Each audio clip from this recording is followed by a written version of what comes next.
bagi kita semua, karena setiap kita buka video di PMM selalu mengucapkan salam bahagia. Jadi saya pun mengucapkan hal itu juga kepada kita semua. Salam bahagia Bapak Ibu guru hebat pendidik Indonesia. Selamat siang bagi kita semua. Pada kesempatan ini, sebelum kita masuk kepada pemaparan tentang Merdeka Belajar, saya mau bukakan sedikit. PMM ini sebenarnya bukan hal yang baru bagi kita. Di MGMP kita tahun yang lalu, pertemuan yang kedua kalau tidak salah, kita sudah menguatkan satu topik tentang PMM yang dibawakan oleh Ibu Maisyarah. Jadi itu cikal bakal kita melanjutkan sampai dengan hari ini. Jadi saya kira bukan hal yang baru bagi kita PMM ini. Dan bagi Bapak Ibu guru yang baru memulai membuka PMM-nya, kita bisa nanti sharing berbagi, termasuk juga itu menyebarkan pemahaman kepada teman. Kalau ada kendala, kita semua siap untuk berbagi dan juga membantu. Kemudian yang kedua, Bapak Ibu mungkin yang pada gelombang berikutnya akan tampil beraksi nyata. Kalau nanti membutuhkan bantuan untuk membuat slide PowerPoint seperti yang kami tampilkan ini, seperti ini, bisa juga kita bantu untuk membuatnya. Jadi beberapa hari yang lalu, kami yang gelombang pertama sharing bagaimana cara membuat slide atau tampilan seperti ini di Canva. Jadi sekilas sedikit, kalau kita mengerjakannya di PowerPoint yang selama ini kita gunakan sedikit sulit. Saya sendiri mengalami kesulitan untuk mendesain menarik tampilannya. Tapi dengan menemukan Canva, kita bisa menggunakan ribuan template yang ada di Canva itu untuk menjadi desain dari tampilan PowerPoint kita. Jadi kalau nanti ada Bapak Ibu guru yang ingin buat ini seperti ini, kami bersedia untuk membantunya, untuk membuatnya. Demikian, kita masuk kepada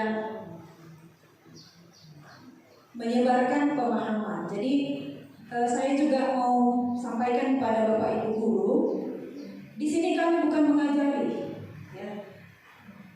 Prinsipnya kita itu berbagi, sharing berbagi. Apa yang sudah kami pahami di platform Merdeka Mengajar, khususnya topik Merdeka Belajar, itu yang mau kami sampaikan kepada Bapak Ibu saat ini. Bukan mengajari, tapi sifatnya sharing berbagi. Pasti yang namanya pelatihan mandiri, belajar sendiri, menemukan sendiri, banyak keterbatasan Bapak Ibu. Contoh, kalau misalnya kita tidak paham dengan satu topik atau satu baris kalimat dalam pelatihan ini, kita nggak bisa bertanya kepada siapa. Jadi itu satu keterbatasan kalau dia pelatihan mandiri. Jadi Bapak Ibu, yang kami paparkan nanti di sini, apabila ada yang kurang pas, kurang berkenan, harap dimaklumi saja ya. Kira-kira begitu. Iya, oke, baik. Saya langsung masuk ke topik Merdeka Belajar. Ini adalah pemikirannya Bapak Ki Hajar Dewantara. Pasti beliau ini tidak asing bagi kita. Dalam Merdeka Belajar ini ada 3 tujuan yang harus kita pahami. Yang pertama itu memahami gagasan dan prinsip pendidikan Ki Hajar Dewantara. Itu yang pertama tujuannya. Lalu yang kedua, memfasilitasi murid agar tumbuh sesuai dengan kodratnya. Tujuan yang ketiga, penerapan pembelajaran yang memerdekakan murid. Nah, mari kita pahami apa itu Merdeka Belajar. Barangkali mungkin Bapak Ibu mendengar kata merdeka, bahkan di kelas saya tanya anak-anak, menurut kalian apa itu merdeka? Merdeka Belajar. Bebas, tidak ada guru, katanya. Itu kata anak-anak. Saya gali pemahaman anak tentang Merdeka Belajar. Menurut kalian apa ya Merdeka Belajar?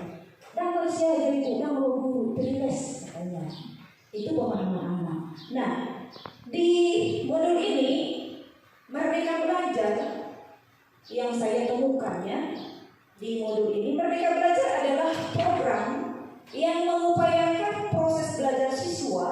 secara merdeka atau bebas sesuai dengan minat dan karakter mereka.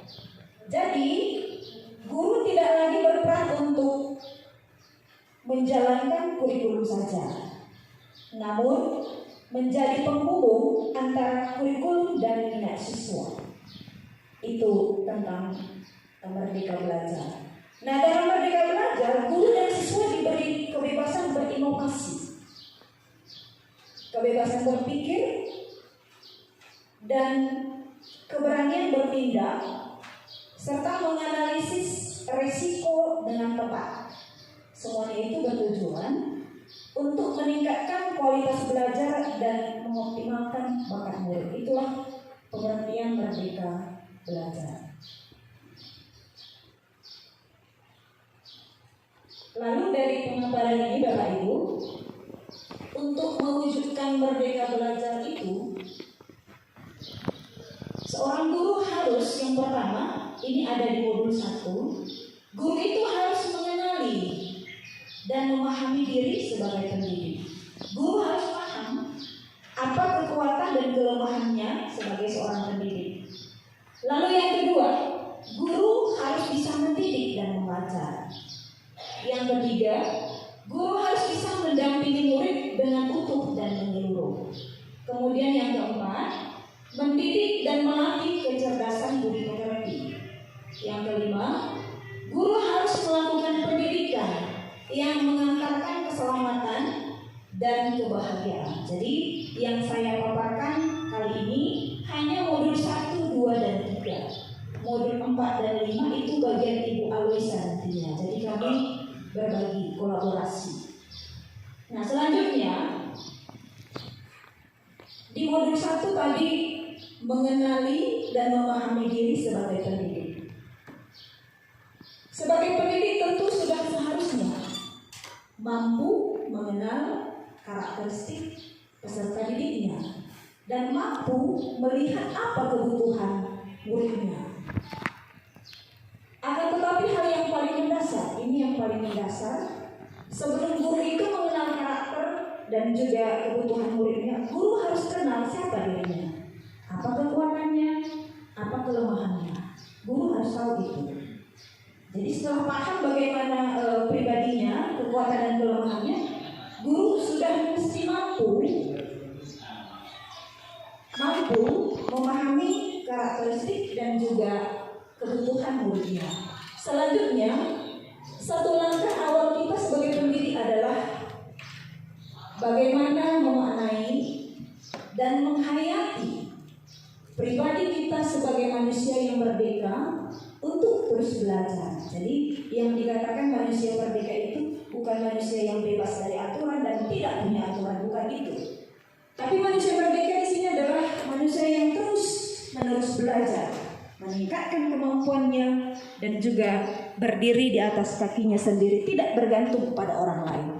Kemudian pendidik harus menuntun muridnya untuk mengenal diri sendiri, berdaya untuk menentukan tujuan dan kebutuhan belajarnya yang relevan dengan dan kontekstual terhadap lingkungannya, sehingga murid tumbuh menjadi pribadi yang mandiri dan merdeka. Ini dalam modul 1. Seterusnya, apa peran kita sebagai pendidik? Tadi kan kita sudah mengenal karakter murid, lalu mengenal diri sendiri, kelemahan dan kekuatannya. Lalu pertanyaannya bagi kita, apa peran kita sebagai pendidik? Nah, peran seorang pendidik itu sangat besar. Pasti kita menyadari hal ini Bapak Ibu. Kenapa kita terpanggil sebagai seorang guru? Kita sudah pasti paham hal itu. Kenapa kita memilih profesi sebagai seorang guru? Kita sudah paham hal itu di awal kita menjadi seorang guru. Kemudian hal apapun yang kita lakukan di kelas, dari segi memfasilitasi proses belajar, metode kerja kelompok, atau hal sekecil ucapan pujian maupun cemoohan yang tidak sengaja terucap akan meninggalkan makna bagi murid-murid yang kelak akan menjadi bagian dari masyarakat. Jadi peran pendidik itu sangat penting. Seperti kalimat di awal tadi, sangat besar. Jadi kalau kita mencemooh murid, memujinya, itu akan melekat dalam pikiran dan batinnya. Seperti tulisan yang ada di depan. Setiap hal kecil yang kita sampaikan di kelas akan berkontribusi pada kecakapan hidup anak-anak saat dewasa. Jadi Bapak Ibu, saya ingat dulu pengalaman sebagai murid hingga hari ini. Saya ingat dulu seperti apa saya diperlakukan oleh guru saya. Jadi ketika saya menjadi guru, saya tidak ulangi itu. Karena saya yang tangkap dari guru itu bukan hal yang positif. Jadi ketika saya guru, saya tidak mengulangi itu kepada murid saya. Nah, ini barangkali implikasi dari kalimat ini, ya. Setiap apa yang kita ucapkan kepada murid, baik itu berupa pujian atau kalimat ejekan atau kalimat cemoohan, itu bakalan diingat oleh anak kita di masa depan. Itu pentingnya peran sebagai pendidik. Selanjutnya, semua yang kita rancang untuk disimak murid-murid mesti bertujuan. Sebab saat mengajar di dalam kelas, guru sebenarnya sedang membentuk masyarakat. Iya, kita juga dulu kan murid ya. Lalu sekarang 20 tahun kemudian kita sudah menjadi pendidik. Ini maksud dari kalimat ini.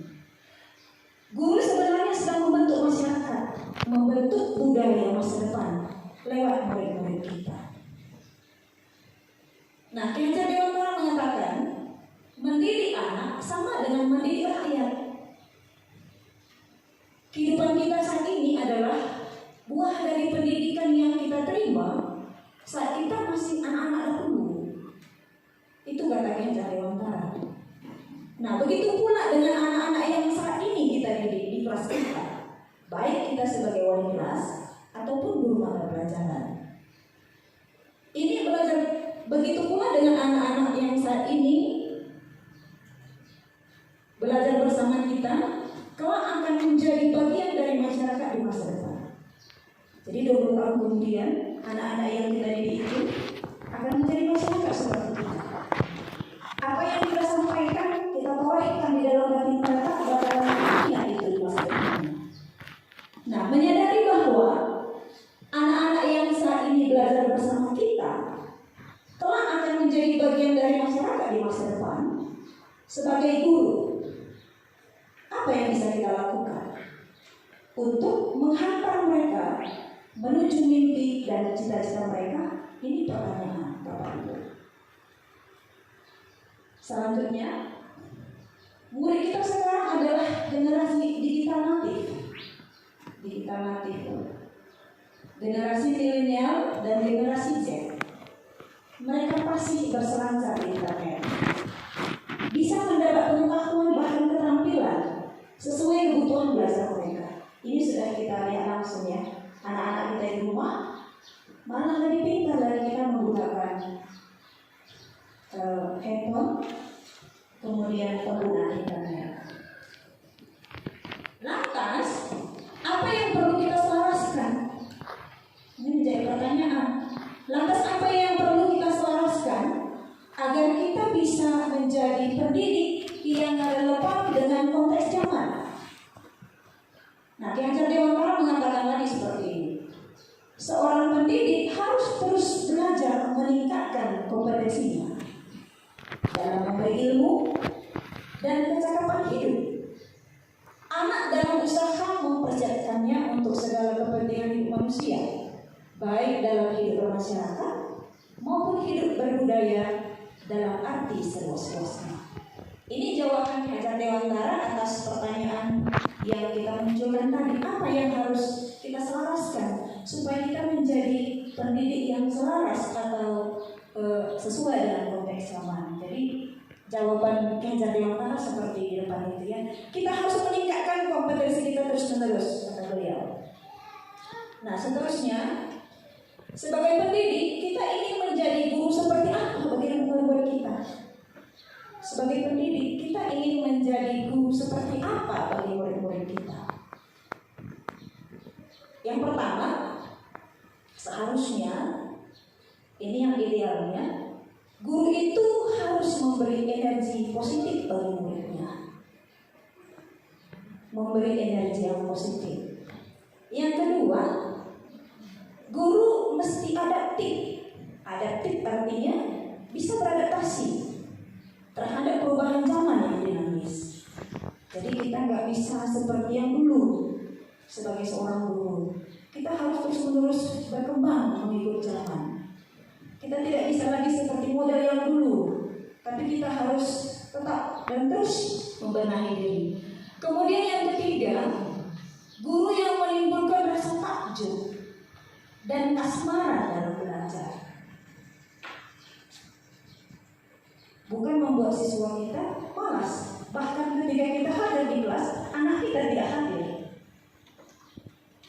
Nah, jadi yang diharapkan di sini adalah guru yang menimbulkan rasa takjub karena ketika kita menyampaikan ilmu, si anak takjub menemukan ilmu yang baru. Kemudian ada kasmaran belajar, ada kecintaan untuk belajar. Ini yang seharusnya dilakoni oleh seorang pendidik. Nah, selanjutnya pada modul yang kedua, guru harus bisa mendidik dan mengajar. Nah, menurut Ki Hajar Dewantara, mendidik dan mengajar adalah proses memanusiakan manusia, sehingga harus memerdekakan manusia dan segala aspek kehidupan, baik secara fisik, mental, jasmani dan rohani. Nah, pada dasarnya pendidik tidak dapat menentukan dan berkehendak akan hidup dan tumbuhnya murid. Tidak ada hak guru melakukan itu. Akan tetapi, pendidik berperan dalam mendidik keterampilan berpikir, mengembangkan kecerdasan batin secara intelektual, sehingga murid mampu mewujudkan peri kehidupan lahir dan batin sebaik-baiknya. Jadi, peran pendidik adalah menuntun muridnya agar bisa bertumbuh dan berkembang sesuai dengan kodratnya. Ini yang bisa dilakukan oleh guru. Kemudian dalam modul ini kita bisa melihat kilas balik bagaimana pendidikan Indonesia di zaman dulu. Di zaman penjajahan Belanda, sistem pendidikan yang diterapkan mengacu pada negara penjajah, yakni menggunakan sistem perintah dan sanksi. Tanpa sadar, metode pengajaran itu menjadi warisan cara guru mendidik tidak ini. Kita lah yang tahu itu ya. Kalau masih terjadi ini bagi kita, mungkin benar yang dikatakan modul ini. Kemudian Ki Hajar Dewantara mengatakan menggagas sistem pendidikan yang sesuai dengan bangsa kita, yakni pendidikan yang humanis, transformatif, kemudian kerakyatan dan kebangsaan. Ini yang digagas oleh Ki Hajar Dewantara. Nah, pemikiran tersebut melampaui zamannya, artinya masih berlaku ya ini. Kalau itu di masa dulu, di masa dia hidup dia cetuskan, di mana beliau hidup dan masih relevan hingga sekarang ini. Nah, sistem yang diciptakan oleh Ki Hajar Dewantara adalah sistem AMO. Tadi saya diskusi dengan Ibu Kari, dari bahasa apa ya Ibu Kari AMO ini? Saya searching juga di internet ya. Ternyata dari bahasa Jawa ya. Artinya adalah mengasuh. Jadi among, kemudian ada kata pamong dan momo. Jadi itu semuanya adalah tindakan-tindakan pengasuhan dalam bahasa Jawa. Nah, sistem yang diciptakannya adalah sistem among. Ingat Suntulada, kemudian Tuuri Handayani, imannya Mangkunarsa. Artinya adalah seorang guru itu harus berusaha memberikan contoh baik yang positif ya. Kemudian seorang guru harus membangkitkan semangat pada murid, bukan menjatuhkan. Kemudian seorang guru itu harus memberikan dorongan dan menjadikan murid mandiri. Ini yang dikatakan oleh Ki Hajar Dewantara dalam sistem AMO ini. Nah, sistem AMO melarang adanya hukuman dan paksaan kepada anak didik karena akan mematikan kreativitasnya. Hal inilah yang sedang dicoba diterapkan dalam sistem pendidikan Indonesia saat ini dengan program Merdeka Belajar. Jadi meniadakan hukuman dan paksaan. Ya, nah pada akhirnya tujuan dari pendidikan menurut Ki Hajar Dewantara adalah memerdekakan manusia sebagai anggota masyarakat. Ini. Nah, kemudian selanjutnya menjadi manusia secara utuh. Ada dua kebutuhan dasar manusia. Yang pertama adalah jasmani,